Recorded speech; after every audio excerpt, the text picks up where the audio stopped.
Good morning and welcome to Vince and Dave Live. You would hate to know what we were just talking about, and I'm not going to tell you because it got a little crazy in here before we started shooting. Yeah, we gotta keep it at least PG-13, right? That's it. Yeah, that's right. All right, cool.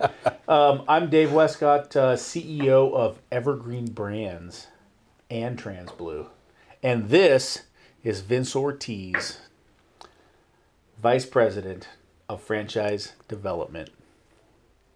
Today, we are talking about pay yourself first. I think this is one of the most important things that an owner ever goes through in the life cycle of their business. And the way that we're going to do it today is I'm going to tell a little story about my experience, and then I'm going to turn it over to Vince, and Vince is going to tell a story about his experience. So you're going to get both of our experiences. Me, when I started the business in 2004, I didn't have the formal work experience that Vince did.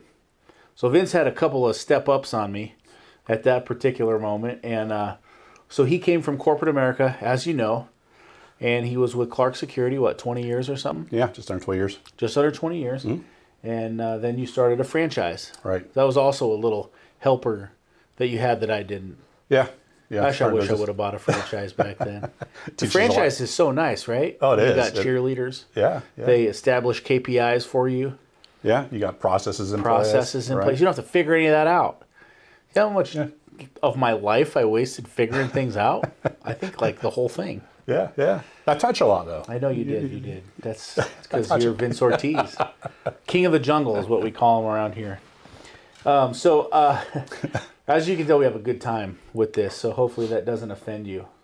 But anyway, so pay yourself first. So when I started out in my business in 2004, started out doing a lot of landscaping, and I didn't really have this concept of pay myself. In fact, I didn't even really know how to pay myself. When I first started out, I was paying my guys, writing them checks, and getting them going that way, and I didn't even know how to pay myself, so I wasn't an employee of my business. I was just, after everything was done, the bills were paid and the guys were paid and there was a little bit left to get projects going. I took the rest. Yeah. And I think a lot of times, I didn't even pay my mortgage. The business just paid my mortgage. I didn't pay any of my bills. The business just paid my bills. I was a mess. Mm-hmm. It just was everything was intermingled and stuck together and wasn't figured out. And then I think it took me about 3 years or something like that to figure out, man, I need to just pay myself something. And so I started paying myself something, started taking a check. And that was kind of cool. But what I found was that as an early business owner, I was spending a lot of my time, just working. Yeah. I was working Monday through Friday and Saturday and Sunday, 10, 12 hours a day. And, at the end of the day, I would be paying guys a wage to work Monday through Friday, and I was paying them more than I was making a lot of times. Yeah, putting the extra hours in. Yeah. And I began to resent my own team. I began to resent having employees. What's the point in having these people? I'm paying them all this money. Mm-hmm. I'm paying you more than I make, and I own the company. And I really had to think about what that was. And the epiphany for me was that we went through that depression in 2008. And I remember in 2008, it was just brutal. It was just a brutal time. Yeah. And, when I went through that, I had to keep my guys going. There was no construction jobs. Nothing was happening. And it was just the maintenance that we were living off of and keeping us alive. And I remember that I didn't take a paycheck for an entire year. Not a paycheck for an entire year. And I remember coming home and pulled into the driveway, and I went in the house, and I had no power. And I had to call my mom on the phone. That's right, I called Mom, and I said, Mom, can you pay my power bill? I don't have any electricity. And my mom paid my power bill, and I remember taking my girlfriend out to dinner on her birthday and, counting pennies out of the piggy bank that I had when I was like 7 just to pay for dinner, right? That's some of the times that you go through in business, and I resented everything I did. I resented every employee. I resented every job, every customer, because I wasn't making anything. I was struggling to even survive. And I said, you know what? Wait a minute. I got to take care of myself. I got to start paying myself, and I got to cash the check because I got to be in a good mental state to run this business. Yeah. And so it was simple. I just started with $25 an hour back then. And as long as I could take that check, cash that check, pay my tithe on that check, I would be in a good place. And I started doing that. And I started enjoying what I did again, even if it wasn't a ton of money. It just gave me that ability to think, okay, this is somewhat worth it. This is somewhat worth the challenge. Hey, and I don't mind paying my guys, and I don't mind, working these hours because I'm being compensated something. That's right. And I had to change that in my own head because I really struggled. I really was like, nope, I'm taking care of my guys first. I'm taking care of my team. I'm taking care of everybody. I'm making sure they're taken care of. What I learned was I can't do a good job taking care of them if I don't take care of myself. Right. I have to take care of me. If there's no me, there's no business. And if I don't take care of myself, I can't take care of them in the long run. Yeah. And that was such a hard mindset to learn it. And the other thing I learned was that employees are going to come and go. Right? It's not their business. It's not their life. They might like it. They might be a part of it, but they have options to move on. And so do you as a business owner. Mm-hmm. So you've got to make sure it's good for you. Otherwise you can never give your family the things that you want to, and you can never do some of those. So anyways, that was my experience. So we're just doing an experience share here. Vince is going to go now. He's going to share his experience with paying himself and what that looked like. And then we'll talk about why it's important to pay yourself to own that $1 million business. Yeah. Vince, yeah. You're up, my man. No, that's. I remember we've had those conversations before, Dave, where you've shared that, and it is. I think we all go through our own journey, and ultimately the struggle is there, right? Yeah. How can I pay myself first? When I'm getting business started. You have that sacrifice mentality almost in your mind, but what happens is you get yourself into a hole.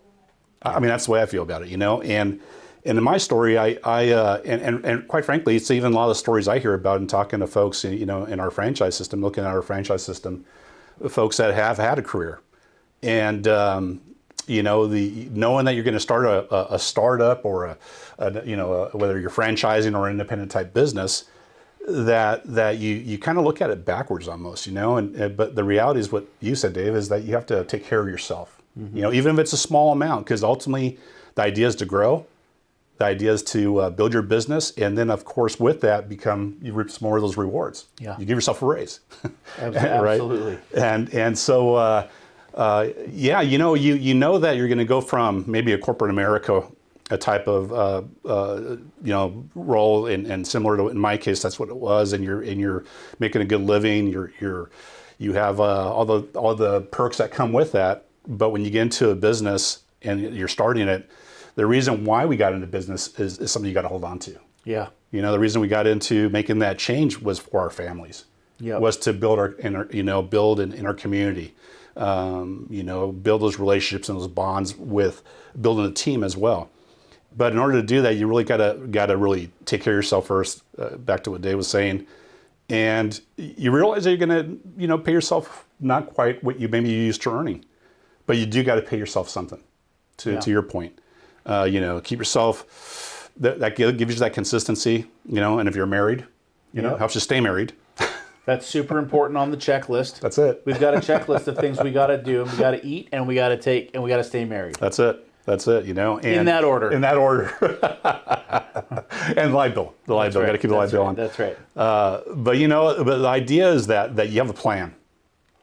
You build you have that consistency early on. You build a plan, you grow the business, and you build those perks and rewards for yourself and your family. That's right. Right. So, but it is a struggle to kind of think about it. When you're starting off, and how are you going to do that when Yeah. you're watching the cash come in or lack of cash come in, but it has to be part of the plan. That's right. Right. So with that, it's in my story, it was one where it was minimal, but year after year after year, it became, Increased. yeah, absolutely. Did you learn that from the franchisor, or did you just know that coming in that you needed to pay yourself something? How did you establish that? Well, it's knowing from the type of, for example, lifestyle, expectation. We were a brand, just a brand new, family, I guess. Yeah. We just got married and having our first child. So with that in mind, we wanted to have that consistency. Yeah. We wanted to,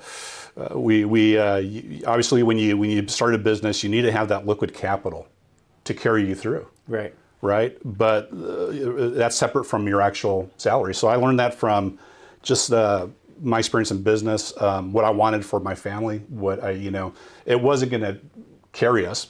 Yeah. Right. But it was going to take care of the groceries. It was going to take Sure. care of, and those are the things you want to look at.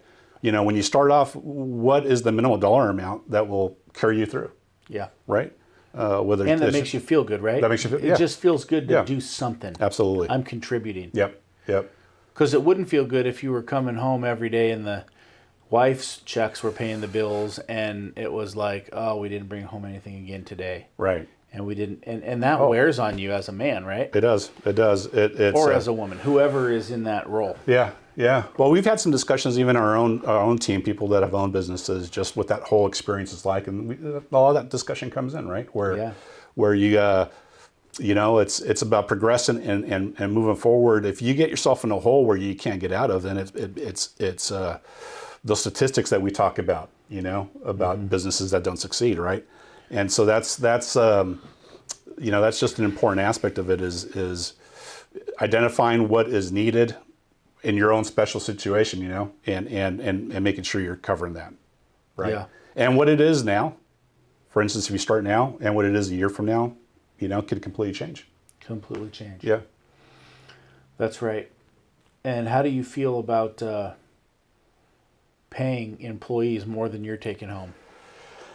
It's the idea behind bringing in people of quality, that you could build a team around was important. So I knew that I was okay with that. Yeah. And you have to be. You want quality employees. You don't want to have that turnover constantly, because that's a different kind of battle. Yeah. You want to take care of them, and the idea is to grow the business, to grow it to zero to that $1 million business, right? In order to do that, you don't do it by yourself. It kind of like we talked about the other day about kicking yourself out of your own business. Yeah, that was a great was a great call. Yeah. If you didn't happen to watch that. That's got some great tips on kicking yourself out of your business. What I hear you saying to me is that it's all about experience. Because if you look at Vince and I, and you look at the way that we started, it was completely different, right? Vince had corporate America. I had, knowledge in the field. You look at what Vince did with his business, he purchased a franchise. You look what I did, I just started a business. And there's a huge gap in between where we both started. Yeah. It probably took me 4 or 5 years to get to where Vince got, just by aligning himself and having that experience with the right processes. And I think that that's one of the things that we think about, because this is all about $1 million business. This is all about $1 million idea. This is all about taking it to the next level. This is all about making $1 million. That's right. Yep. And I think that I wish, that, hey, when I started, I wish I would have bought a franchise. Because it's that, you don't have to reinvent the box, because the box is already there. You don't have to think outside of it. Yeah. And I love that, because, you don't end up having some of those negative experiences that are really tough. Now, those negative experiences, they teach you a lot of lessons. They give you thick skin. But we all don't need to have that thick of a skin, right? So that franchise opportunity is really awesome because it jumpstarts you above all the minutia that you have to learn through, That's right. right? Yep. Talk a little bit about that. Talk a little bit about, you know, when you buy the franchise, what advantages it gave you to just going out there and grinding away for a couple of years. Yeah, no, you know, Dave, that's as you recall, I mean, I had the opportunity, you know, to dive into an independent business right after, you know, my experience with corporate America was a positive one in that the relationships that I had there, you know, that were willing to work with me. Yeah. And actually wanted me to get involved with an independent business, you know, in the same industry. And I looked into that, you know, and knowing what I did in terms of just business in general, to your point, Dave, it's about, okay, gosh, I have to recreate the marketing. Yep. You know, I have to create new processes. Yep. I have to, you know, learn the financial management aspect of that particular business, on and on and on. Whereas in the franchise world, and what I was looking at, I immediately distinguished the pros and the cons, right? It's like when you go buy a home. You know, you're looking at that wish list from your wife, from, you know, from yourself. You know, I need to have that office, I need to have that garage, and she needs to have this, this, and this, right? So we developed that wish list. And what you do is you create a pros and cons list. And what franchising did for me was a quick start. To your point, it was a box was built. There was a focus on what services. There was a focus on what the marketing plan was, you know, is or was, and there's a focus on the collateral that comes with that. You know, the cut sheets that you would use for your clients. It also has the model scalability footprint. Yeah. Right? Allows you to kind of look at that financial management. Okay, we're talking about how do you pay yourself? Well, by having that in place, you can see potentially where you can be at year 2. Or potentially you're going to be at year 5. And that allows you to kind of envision what you're going to be taking care of you for yourself and your family. And outside of that model, you don't even know how to pay yourself. Right. You don't even know how to get on payroll. Right. Part of the bonus to having a franchise, even if you don't have the corporate world experience that you did, is someone is still sitting there saying, hey, this is a best practice. Line item, you know, or think about having a line item, you know, for what your salary is. Of course, it's completely up to you, but start to put that dollar amount right in there and start to make sure that you're paying yourself so that you're seeing that return on investment. The benefit of that franchise is here's the payroll system. Here's, you know, payroll companies that you might think about going with, you know, because they're taking care of other things too, like, paying the payroll taxes. Right. You know, what happens when you start your business and you don't realize that you have to pay payroll taxes? This is a true story. I did not realize I had to pay payroll taxes. I did not understand this. Yeah. And when I had my accountant do the books, and they're like, you owe $31,000 for payroll taxes. I was like, what? I ain't paying no $31,000 for payroll taxes. This is ripping me off. Man, I was mad. Yeah. Because all my profit, I had like $32,000 in the bank. After I paid payroll tax, I had $1,000. I thought I was sitting pretty, king of the hill. Cash in the bank, right? Cash in the bank. And then all of a sudden, I had to do this thing called payroll taxes. Yeah. And it completely wiped me out. That's part of the bonus of being a part of a system that just helps you outline those things in advance. Huge. Yeah. Built-in chart of accounts. That gives you... Built-in chart of accounts. What an amazing thing that would be. Right. Because it takes you so many years to even learn, well, what is a chart of accounts? Yeah. What is the cost of goods sold? What do you mean I can't write off my personal vehicle and my personal house? This is insane. You know, so true. But back to the point, we got to pay ourselves. You got to take care of yourself, even if it's a little bit of a time, and you got to put that money away. Yeah. And you got to put it away, and you got to take care of yourself. And you got to start increasing the amount of that pay. And as the business grows, grow your own pay, right? Make sure you take advantage of that. And the other thing is make sure that you're taking advantage of the things that are out there to help your business. And one little tip, one little trick is that if you have your company signed up for a 401k, and let's say you do a matching 4% give or 5% give or whatever it is to anybody who does 401k, the truth is you can put 19,000, I believe it's 19,500, it may be 19,000, but I believe it's 19,500 into your 401k that the government can't tax. Yeah. That's 20 grand that you get to put away every single year that's not taxed. Mm-hmm. So that's a huge benefit to an owner, right? So there's little things that you can bonus, because if you think about it, 10 years down the road, I'm putting, $19,000 a year, and that's almost 200 grand, and that money starts to compound interest. And now you as a business owner, you're starting to get some money built up in some accounts that can help you with retirement. I cannot tell you how many business owners I know, and I'm talking, hundreds of business owners that are working right now in their 60s and 70s and do not have anything. Yeah. Let alone not paying themselves. They don't have any retirement, and they start to look at their hands and their knees and they're thinking, "Oh my gosh, I can't keep doing this trade service. Yeah. How do I retire? I haven't even paid myself. How do I retire?" Yeah. So I think it's really important to separate yourself from the business. And this goes back to what we talked about 2 weeks ago. Kick yourself out of your business. Absolutely. Kick yourself out of your business and treat yourself like an employee. That's it. Get your payments. Yep. Get your benefits. Get your 401k, just like your staff, because you deserve it. You're the one who built the business. You're the one who's in there. And you shouldn't shortchange yourself, because if you don't take care of yourself, you can't take care of your staff. And you cannot build your business. That's it. You cannot build $1 million business. So important, and the other key takeaway is make sure you make an accountant your best friend. That's right. You to help you best friend. this roadmap. Right. That's right. Yeah. So if I'm a new guy, Vince, and I'm just starting out in business, what are you teaching me? What wisdom bomb are you dropping on my head today?